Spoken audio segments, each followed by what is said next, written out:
baseball fans, I'm Mark Davidson, my lips are chapped, and this is the Chatters Box. With the lockdown in full effect, Yay, MLB, way to go!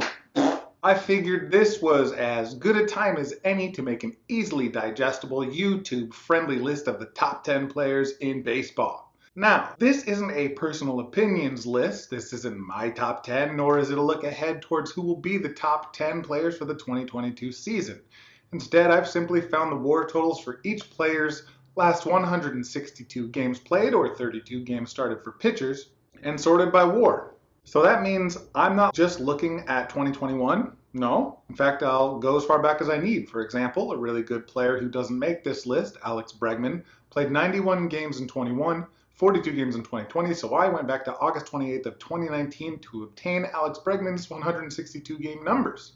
Now I'm basing this off of Fangraphs WAR because, thanks to the tools on their website, I can find the WAR totals for any player's last 162 games, even if it took that player, like Bregman, 3 injury-riddled seasons to do so. Because I'm using F-WAR, position player WAR is calculated using ultimate zone rating for defense, and pitcher WAR uses FIP instead of ERA. We should all know by now, WAR isn't perfect. I think there are plenty of flaws with the public models, but it's still the best tool for evaluating overall performance, so that's why it's the basis for this list, and I hope that doesn't exclude anyone from enjoying the numbers I've put together here.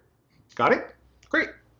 Now before we jump into the top 10, I want to mention the 3 players who are just on the outside looking in, because I don't think you can talk about the best players in baseball without uttering these guys' names: Vladdy Jr., Acuna Jr., and Tatis Jr. Like I said, this list doesn't reflect how I think 2022 will play out, and while WAR doesn't have anything against juniors, Vladdy, Acuna, and Tatis all failed to crack the top 10, which is kind of unbelievable, but it's how it shakes out, and I'll do my best to explain why. So it's kind of a list of the top 13 players, isn't it?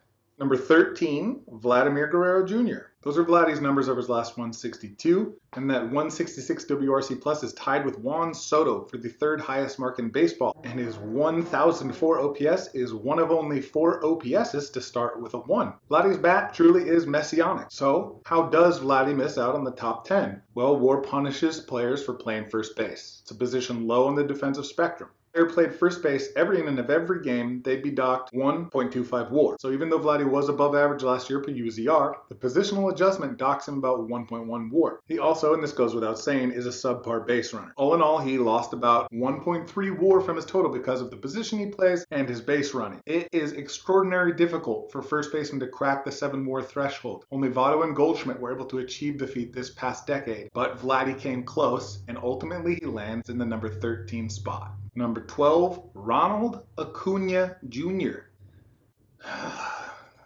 Acuna slips out of the top 10 because of a bad 34-game stretch to end 2019 when he slumped to a 206, 318, 413 triple slash, amounted to an 87 WRC+. He still managed to provide .4 WAR over that time thanks to his base running and defense, and that's almost a 2 WAR season pace, which one goes to show how high Acuna's floor is, and I think it also shows how good the top 10 is, that a 34-game stretch of slightly below average overall production can knock you out of the arbitrary top 10 landmark. Here's hoping Acuna's knee is in full strength in 2022, because even though he doesn't make it into this top 10, he is a top 10 player in baseball. Number 11, Fernando Tatis Jr. This one is pretty shocking, and I imagine it'll piss some people off. I know he had a really rough year defensively, and that's really where he lost ground on the top few guys and ultimately this top 10. He gave back about a half a win with his glove last year, and if that phrasing is a little too alienating, I think this is a case where saying he had the 3rd most errors and the 2nd worst fielding percentage in baseball for all players with at least 800 innings played in the field paints the picture pretty clearly. If he could play scratch defense at short, he'd have been an 8+ WAR player over his past 162. I hope his shoulder's okay for 2022 because he's definitely the most fun player to watch, and he's in the conversation for the best player in baseball overall, Fernando Tatis Jr. With that out of the way, let's get to the official top 10. Number 10, Juan Soto. The freaking kid is 23. Soto has the 7th best WRC plus all time for players through their age 22 season, bested only by a couple guys you might know: Cobb, Fox, Trout, Musial Williams, and Joe Jackson.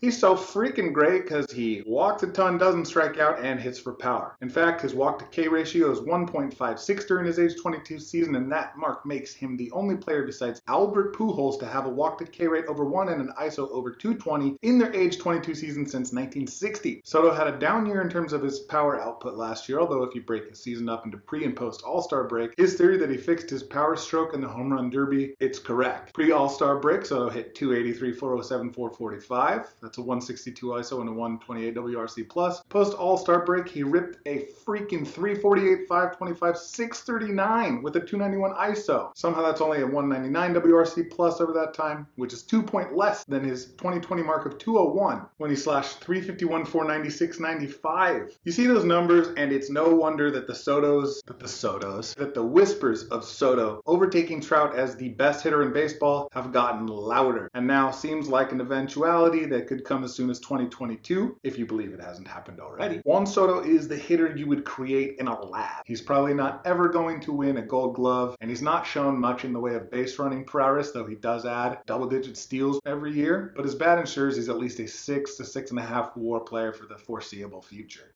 And that's a top 10 player. Number 9, Trey Turner. The Nationals sure have had a lot of amazing players this past decade, huh?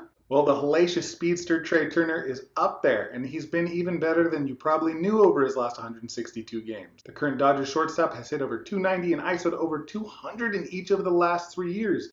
He's barreled more balls over the last 2 seasons than he ever has, and he of course still possesses 100th percentile sprint speed. He is the only player with 200 stolen bases since the start of 2016, his first full season, and his 162 game averages include 25 homers and 49 stolen bases. The 2021 MLB WAR leader for position players has almost 1.4 WAR from just his base running and defense alone over his last 162, but the bat has been superb, turning in production 41% better than league average. Now that's not a peak even the biggest Turner believers ever anticipated. But even if he's 10 to 20% better than league average, he's going to be worth an easy 4+ WAR. The Dodgers may have lost Corey Seager, but from an overall production standpoint, their replacement has actually been better. Number 8, Zach Wheeler. When the Phillies brought in Zach Wheeler on a 5-year, $118 million deal, it felt like there was untapped potential. Sure, he had a solid career 3.77 ERA, but he only carried with him a 22.8% K rate, which at that point in his career didn't really line up with the stuff he possessed. Well, fast forward to 2021, we finally put everything together and garnered a second place finish in the Cy Young race. So what did he do different?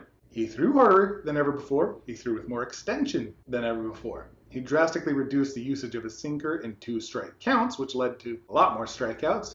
He increased his slider usage to a career-high 24.9%. He threw more strikes than he ever has. He altered the shape on his fastballs so they're more distinct. The shape of his two-seam now more closely resembles his changeup. He sacrificed some vertical movement for more horizontal movement, and it all coalesced. Kicked it into new gear for Wheeler. Now I said I'd keep this easily digestible, so I will. If you want a deeper dive on Zach Wheeler in another video, let me know in the comments. But the important thing here is that Zach Wheeler has become a workhorse after missing 2015 and 2016. He has the 3rd most innings pitched over the last 4 years, and now he's got top of the line stuff, and that's made him the 8th best player in baseball over his last 162 games. Number 7. Jose Ramirez. In 2016, Jose Ramirez hit .312 with a 7.1 walk rate and a 150 ISO. At the time, that really seemed like the best his profile would offer. So he and the Guardians agreed to a 7-year, $48 million deal. Well, he was worth that and more in 2017 alone. Oops. Since the ink dried on that contract, Ramirez has hit .280, .365, .547, and is the only player to compile 100 each of home runs and stolen bases, averaging 36 homers and 28 stolen bases per 162. With the huge uptick in power, he's barely sacrificed any bat-to-ball skills, though he does pop up quite a bit, hitting the 2nd most infield fly ball since 2017, which is a trait that does keep his batting average suppressed to some extent. But the bat, no one's questioned the bat, it's fantastic. On the other side of the ball, he's played wildly underrated defense, and as a base runner, he's world class. So hits well, fields well, runs well. He checks all the baseball boxes, and that has made him the 7th best player in baseball over his last 162 games. Number 6, Bryce Harper. Sexy. That triple slash line is pretty eye-popping, huh? And most of those were part of Harper's 2021 MVP campaign, the second MVP of his career. I love seeing guys with triple slash lines that go 300, 400, 500, so that 300, 400, 600 is really fun.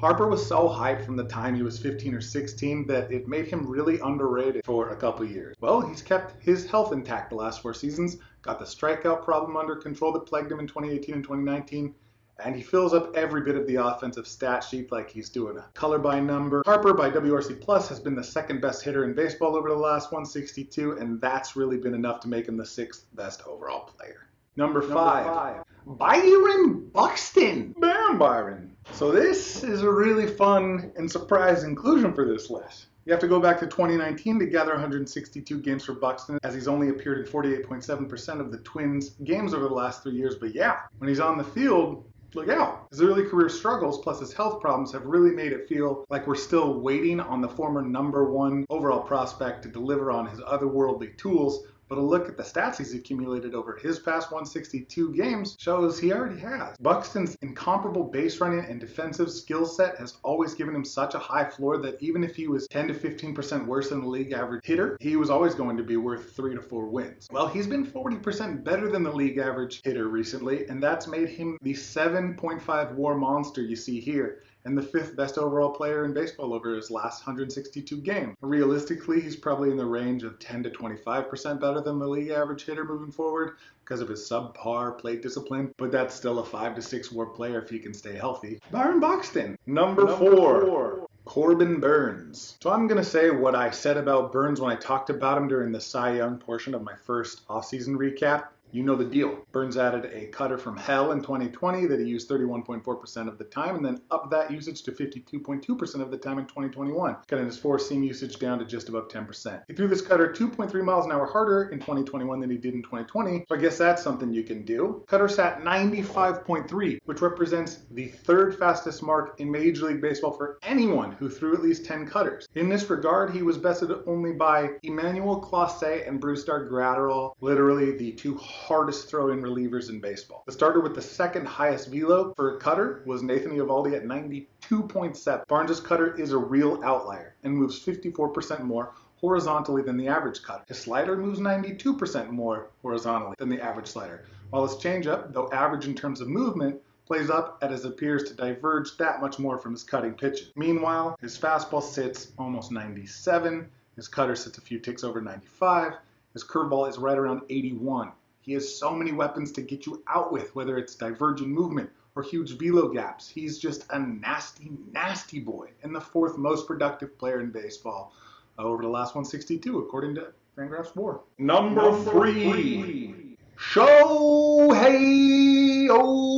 Ohtani. Shohei Ohtani. Again, I'm pretty much going to be repeating what I said about Ohtani in the MVP portion of my offseason recap video, because I can't get enough of a few of these fun stats. Only 4 players in history have had seasons in which they hit at least 45 home runs, stole at least 25 bases, while scoring and driving in 100 runs. 1993 Barry Bonds, 1997 Larry Walker, 1999 Chipper Jones, and 2021 Shohei Ohtani, the pitcher, Shohei Ohtani. Can you guess how many innings on the mound Bonds, Walker, and Jones threw in their respective years? You guessed it, it's 0. Ohtani also added a casual 133 1/3 innings of extremely effective pitching in 2021. Only 30 pitchers have ever thrown 130 innings in a season, with a K rate over 29, a walk rate under 9, and an ERA of 3.2 or less. The dude started the All-Star game and hit 500-foot yabos in the Derby. As a hitter, he had the 3rd highest max exit velocity at 119 miles an hour, tied with Aaron Judge.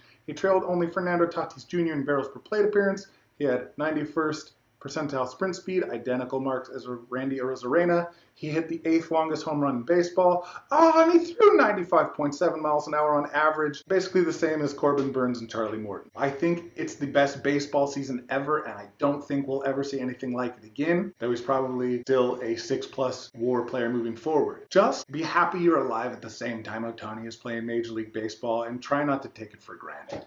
Something else, man. Number 2. Jacob deGrom. deGrom is almost playing another sport at this point. He's ascended to mythical levels with a fastball that doesn't seem to have a velocity ceiling. His velo has climbed every year starting from 2016 to 2017, and in total since 2016 it's climbed 5.9 miles an hour to 99.3 miles an hour in 2021. His slider and changeup are both averaging over 91 miles per hour. Don't show this to anyone who played baseball in 1991. And when I watch him, I just don't understand how major league hitters can hit him ever, period. He was on pace for a 10-plus WAR season last year, the kind of season that gets talking heads spewing BS about moving the mound back or down. But, with how fragile arms are, that's not something I agree with. Case in point, DeGrom only made 15 starts last year due to pretty scary arm injuries that hopefully resolve over the offseason. But in those 15 starts, he struck out 45.1% of the batters he faced while only walking 3.4% of them. You know what, dude? Forget it. DeGrom's got to pitch from second base. Sorry, that's just what he gets for being the second best player in baseball over the last 162. That means there was someone better by F-WAR. Number one!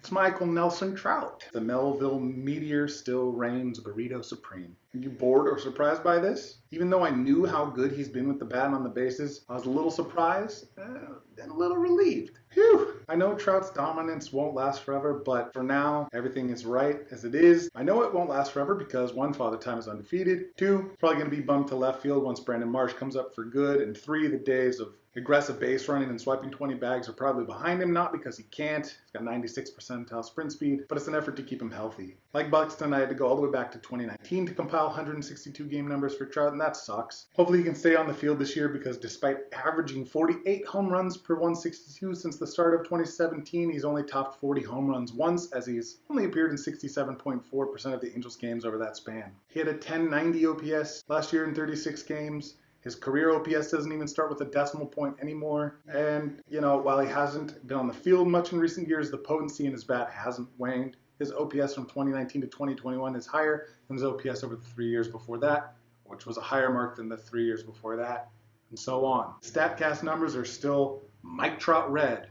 So, just stay healthy and get the lockout figured out, MLB. We want to watch Mike Trout play baseball. The top 10 players in baseball, in my opinion, would have to include guys like Tatis and Acuna, but in terms of year-to-year actual WAR-based performance, the top 25 spots are all going to be so flexible and interchangeable. But there you have it. That's the top 10 over each player's last 162. Please let me know your thoughts and how much you hate WAR or whatever. I'll probably do a more opinion-formed basis before the start of the 2022 season, so like and subscribe, ring the bell so you don't miss all that, as well as all the other baseball coverage content I've got for you. Hope to see you again. Thanks for stepping in the chatter's box with me.